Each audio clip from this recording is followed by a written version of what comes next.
ইরানের সর্বোচ্চ নেতা আয়াতুল্লাহ আলী খামেনি বলেছেন, হিজবুল্লাহর নেতা হাসান নাসরুল্লাহর মৃত্যু প্রতিশোধহীন যাবে না। একই সাথে তিনি 5 দিনের শোক ঘোষণা করেছেন। ইরান একই সাথে জাতিসংঘের নিরাপত্তা পরিষদের সভা জরুরি ভিত্তিতে ডাকার আহ্বান জানিয়েছে। অন্যদিকে ইসরায়েলের প্রধানমন্ত্রী বেনিয়ামিন নেতানিয়াহু নাসরুল্লাহর মৃত্যুকে ঐতিহাসিক মোড় ঘোরানো ঘটনা হিসেবে উল্লেখ করেছেন। আর যুক্তরাষ্ট্রের প্রেসিডেন্ট জো বাইডেন এই হত্যাকাণ্ডকে ন্যায় বিচারমূলক পদক্ষেপ হিসেবে বর্ণনা করেছেন। এমন পরিস্থিতিতে ইসরায়েল ও হিজবুল্লাহর মধ্যে আন্তঃসীমান্ত লড়াই অব্যাহত আছে। হিজবুল্লাহর দীর্ঘকালের নেতা হাসান নাসরুল্লাহ ইসরায়েলের হামলায় নিহত। ঘটনা মূলত লেবাননের এই সশস্ত্র গোষ্ঠীটির সাথে ইসরায়েলের যুদ্ধের দিকে এগিয়ে যাওয়ার ক্ষেত্রে একটি বড় অগ্রগতি। এটি সম্ভবত এই অঞ্চলকে আরও বিস্তৃত বিপজ্জনক সংঘাতের আরেক ধাপ কাছে নিয়ে গেছে, যা যুক্তরাষ্ট্র ও ইরান উভয়কে টেনে আনতে পারে। শেখ হাসান নাসরুল্লাহ 1992 সাল থেকে লেবাননের ইরানপন্থী শিয়া সশস্ত্র গোষ্ঠী হিজবুল্লাহর প্রধান হিসেবে দায়িত্ব পালন করে আসছিলেন। 28 সেপ্টেম্বর ইসরায়েলের ডিফেন্স ফোর্স দাবি করেন বৈরুতে এক হামলায় তাকে হত্যা করা হয়েছে।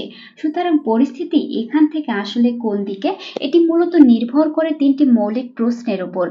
হিজবুল্লাহ এখন কি করবে?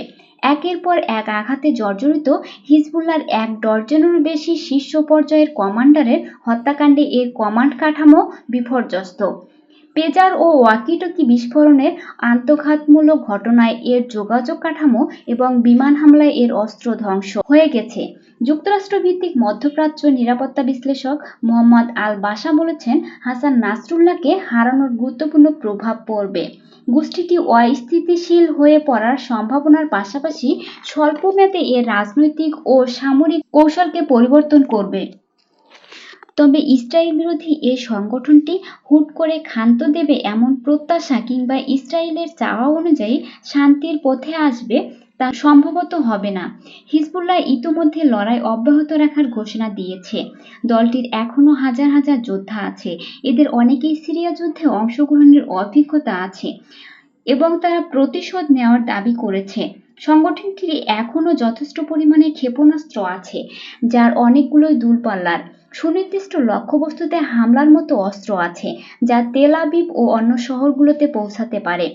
নিজেরা আরও ধ্বংসের জন্য পরিণত হওয়া বা নিশ্চিহ্ন হওয়ার আগে সেগুলো ব্যবহারের জন্য গোষ্ঠীটির উপর চাপ বাড়ছে।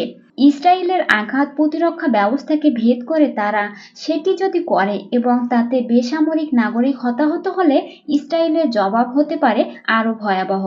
লেবাননের অবকাঠামো ধ্বংসস্তূপে পরিণত হতে পারে এবং এমনকি বিস্তৃত হতে পারে ইরান পর্যন্ত। ইরান কি করবে? সাম্প্রতিক হত্যাকাণ্ড হিজবুল্লাহর মতো ইরানের জন্যও একটি বড় ধাক্কার। দেশটি ইতোমধ্যে 5 দিনের শোক ঘোষণা করেছেন। এছাড়া দেশটি তাদের নেতা আয়াতুল্লাহ আলী খামেনিকে সতর্কতামূলক পদক্ষেপ হিসাবে গোপন জায়গায় সরিয়ে নিয়েছে। তেহরানের গেস্ট হাউসে ইসমাইল হানিয়ার অপমানজনক হত্যাকাণ্ডের প্রতিশোধ ইরান এখনও নিতে পারেনি। পুরো মধ্যপ্রাচ্য জুড়ে ইরানের বেশ কিছু সশস্ত্র সহযোগী গোষ্ঠী আছে, যেটি তথাকথিত প্রতিরোধের অক্ষ। হিজবুল্লাহর মতো ইয়েমেন এর আছে হুথি এবং ইরান আর সিরিয়ার আছে কয়েকটি গোষ্ঠী।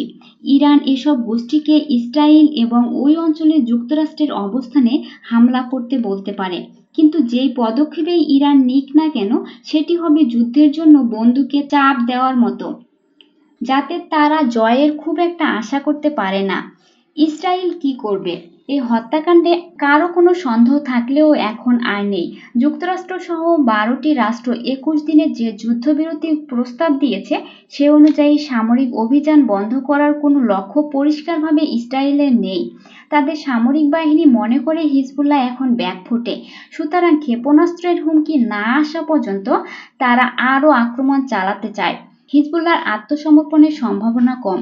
এটা দেখা খুব একটা সহজ হবে না যে কিভাবে ইসরায়েল স্থল অভিযানে সৈন্য না পাঠিয়ে হিজবুল্লাহর আক্রমণের হুমকি দূর করে তাদের যুদ্ধের লক্ষ্য অর্জন করে। ইসরায়েলের ডিফেন্স ফোর্স অবশ্য সীমান্তের কাছে তাদের পদাতিক বাহিনীর প্রশিক্ষণের ফুটেজ প্রকাশ করেছে। তবে সবশেষ যুদ্ধের পর হিজবুল্লাহ 18 বছর সময় ব্যয় করে পরবর্তী যুদ্ধের প্রশিক্ষণ নিয়েছে। মৃত্যুর আগে সর্বশেষ বক্তৃতায় নাসরুল্লাহ তার অনুসারীদের বলেছেন, দক্ষিণ লেবাননের ইসরায়েলের অনুপ্রবেশ তার ভাষায় হবে একটি ঐতিহাসিক সুযোগ। ইসরায়েলের জন্য লেবাননে যাওয়া সহজ হবে, কিন্তু গাজার মতো বেরিয়ে আসতে হলে কয়েক মাস পর্যন্ত সময় লাগতে পারে। 50,000 মানুষ পালিয়েছে। ইসরায়েলের বিমান হামলা থেকে প্রাণ বাঁচাতে লেবানন থেকে সীমান্ত অতিক্রম করে অন্তত 15,000 মানুষ সিরিয়ায় গেছে বলে জানিয়েছেন জাতিসংঘের শরণার্থী বিষয়ক হাই কমিশনার। অন্যদিকে সীমান্তে ইসরায়েল ও হিজবুল্লাহর লড়াইয়ের কারণে গত বছর 8ই অক্টোবর থেকে প্রায় 70,000 মানুষ ইসরায়েলের উত্তরাঞ্চলে বাস্তুচ্যুত হয়েছে।